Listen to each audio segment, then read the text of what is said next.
రాకాలోకంకి స్వాగతం। ఈ కంటెంట్ మీకు నచ్చినట్టయితే లైక్ చేయండి, మీ బంధుమిత్రులకు షేర్ చేయండి। ఇప్పటివరకు సబ్స్క్రైబ్ చేసుకోకపోతే సబ్స్క్రైబ్ బటన్ని నొక్కండి, అదేవిధంగా బెల్ ఐకాన్ని కూడా తప్పనిసరిగా నొక్కండి। జై హింద్ మిత్రులారా।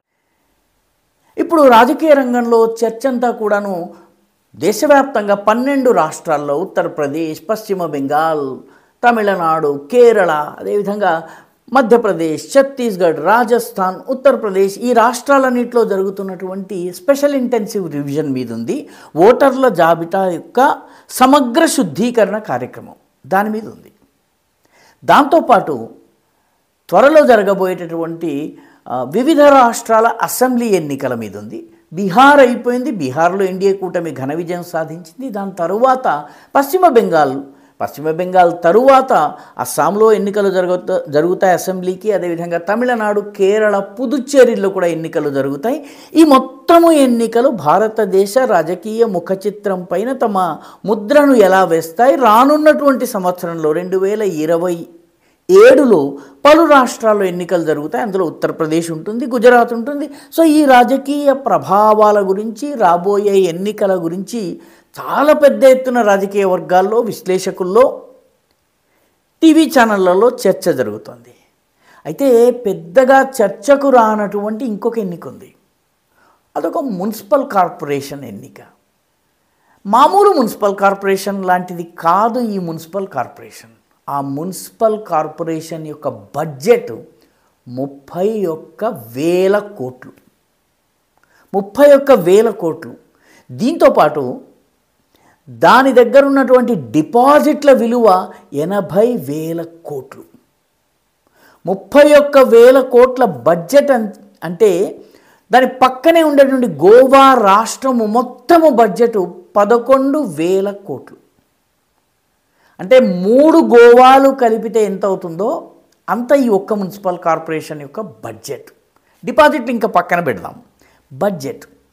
అదేవిధంగా సిక్కిం లెక్క తీసుకుంటే సిక్కిం మొత్తం రాష్ట్రం బడ్జెట్ అంతా కలిపి 9,000 కోట్లు।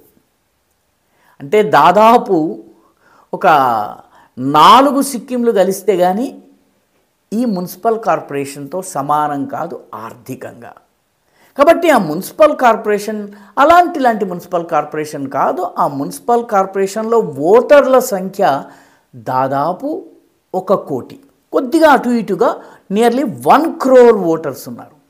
1 crore ఓటర్స్ అంటే అస్సాము మినహాయించి మొత్తం నార్త్ ఈస్ట్లో ఉన్నటువంటి 7 రాష్ట్రాలు సిక్కింతో సహా కలుపుకుని చూసినా కూడా దీనికన్నా తక్కువ। కాబట్టి అది అలాంటి మున్సిపల్ కార్పొరేషన్ కాదు। ఆ మున్సిపల్ కార్పొరేషన్ పేరు బృహన్ ముంబై మున్సిపల్ కార్పొరేషన్। బొంబాయి లేదా ముంబై, ఇప్పుడు ముంబై అంటున్నారు, గతంలో బొంబాయి అనేవాళ్ళు। ఈ ముంబై మున్సిపల్ కార్పొరేషన్ ఏదైతే ఉందో బృహన్ ముంబై మున్సిపల్ కార్పొరేషన్, దాని ఎన్నికలు జనవరి 2026లో జరుగుతాయి। ఇప్పుడు నవంబర్లో ఉన్నాము। మొత్తము బొంబాయిలో, మహారాష్ట్రలో హడావిడి ప్రారంభమైంది। ముంబై నగరంలో అయితే థర్మామీటర్లు బద్దలయ్యేంత రాజకీయ వేడి ఉంది। ఎందుకంటే ముంబై మున్సిపల్ కార్పొరేషన్ ఎన్నికల ఫలితాల ప్రభావం మహారాష్ట్ర మీద ఉంటుంది। కేవలం మహారాష్ట్ర మీదే కాదు, విపక్ష కూటమి యొక్క మొత్తం రాజకీయాల మీద ఆధారపడి ఉంటుంది। ఎందుకంటే మొత్తము 2,227 అన్నాను, పొరపాటు, 227 మంది కార్పొరేటర్లు ఉంటారు। ఈ కార్పొరేటర్లలో 114 ఎవరికి వస్తాయో వాళ్ళు ఆ కార్పొరేషన్ని తమ కబ్జాలో పెట్టుకుంటారు। ఆ పార్టీ దేశంలోని అత్యంత ప్రభావవంతమైన పార్టీ అవుతుంది। గత 2.5 దశాబ్దాలుగా పొత్తు కారణంగా, వివిధ కారణాల వల్ల శివసేన, అవిభాజిత శివసేన ఏదైతే ఉందో అది ముంబై మున్సిపల్ కార్పొరేషన్ మీద ఆధిపత్యాన్ని చెలాయిస్తూ వచ్చింది। కానీ ఇప్పుడు పరిస్థితి మారింది। 2017లో గతంలో ఎన్నికలు జరిగాయి, వాస్తవానికి 2022లో జరగాలి। వివిధ కారణాల వల్ల, ఓటర్ల జాబితాలోని అవకతవకల వల్ల, రకరకాల కారణాల వల్ల, కోవిడ్ నుంచి అప్పుడే బయటకు రావడం వల్ల మొత్తం మీద ఎన్నికలు జరగలేదు। గత 2-3 సంవత్సరాలుగా స్పెషల్ ఆఫీసర్ల పాలన అక్కడ నడుస్తుంది. మొత్తం రాష్ట్రంలోని అన్ని మున్సిపల్ కార్పొరేషన్స్, పంచాయతీలలో మహారాష్ట్రలో ఇదే పరిస్థితి. 2017లో రాష్ట్రంలో అధికారంలో పొత్తులో ఉన్నప్పటికీ కూడాను శివసేన, బీజేపీలు వేర్వేరుగా పోటీ చేసినాయి. శివసేన, అన్డివైడెడ్ శివసేన 84 సీట్లు సంపాదిస్తే భారతీయ జనతా పార్టీ 82 సీట్లు సంపాదించింది. కాంగ్రెస్ 31 సీట్లు సంపాదించింది. నేషనలిస్ట్ కాంగ్రెస్ పార్టీ అప్పుడు యునైటెడ్గా ఉంది, ఇప్పుడు 2గా చీలింది. దానికి ఒకటి అజిత్ పవార్ వర్గం, మరొకటి శరద్ పవార్ వర్గం. మొత్తం దానికి 9 సీట్లు వచ్చినాయి. మజ్లిస్కి 2, ఎంఐఎంకి 2 వచ్చాయి. సమాజ్వాదీ పార్టీ అబూ ఆజ్మీ నాయకత్వంలో ఉన్నటువంటి ఆ పార్టీకి 6 సీట్లు వచ్చాయి. కేవలము ముంబై ఫర్ ఓన్లీ మహారాష్ట్రియన్స్ నినాదంతో ముందుకొచ్చినటువంటి మహారాష్ట్ర నవనిర్మాణ సేన, రాజ్ ఠాకరేకి చెందినటువంటి పార్టీ, దానికి 7 సీట్లు వచ్చినాయి. అప్పుడు బీజేపీ పొత్తు ధర్మంలో భాగంగా వేర్వేరుగా పోటీ చేసినప్పటికీ తన మద్దతుని శివసేనకి ఇచ్చింది. శివసేన అభ్యర్థి మేయర్గా ఉంటూ వచ్చారు. అయితే ఇప్పుడు పరిస్థితులు మారినాయి. ఇప్పుడు 6 ప్రధానమైనటువంటి కూటములు ఉన్నాయి. ఒకటి కాంగ్రెస్ పార్టీ కూటమి ఉండనే ఉంది, కాంగ్రెస్ పార్టీది. రెండవది శివసేన 2గా చిల్లింది. ఉద్ధవ్ ఠాకరే గ్రూప్ ఒకటి ఉంది, అదేవిధంగా షిందే గ్రూప్ ఉంది. షిందే గ్రూప్ బీజేపీతో కలిసి కూటమిలో ఎన్నికల్లో ఫైట్ చేయబోతోంది. ఉద్ధవ్ ఠాకరే గ్రూప్కు ఎన్సీపీ తోటి, అదేవిధంగా శరద్ పవార్కి చెందినటువంటి ఎన్సీపీతో పాటు అదేవిధంగా మహారాష్ట్ర నవనిర్మాణ సేనను కలుపుకుని పోటీ చేస్తోంది. కాంగ్రెస్ని వద్దని చెప్తున్నారు వాళ్ళు. దాంతో కాంగ్రెస్ ఒంటరిదైంది. ఇక అజిత్ పవార్ కూడా బీజేపీతో కలిసి పోటీ చేస్తున్నారు. సో 6 ప్రధాన పార్టీలు, 3 ప్రధాన కూటములు, ఒక పార్టీ ఒంటరి పోరాటం కాంగ్రెస్ది. ఇది జనవరిలో జరిగే ఎన్నికలకు సంబంధించినటువంటి రాజకీయ ముఖ చిత్రం. ముంబైలో వాస్తవానికి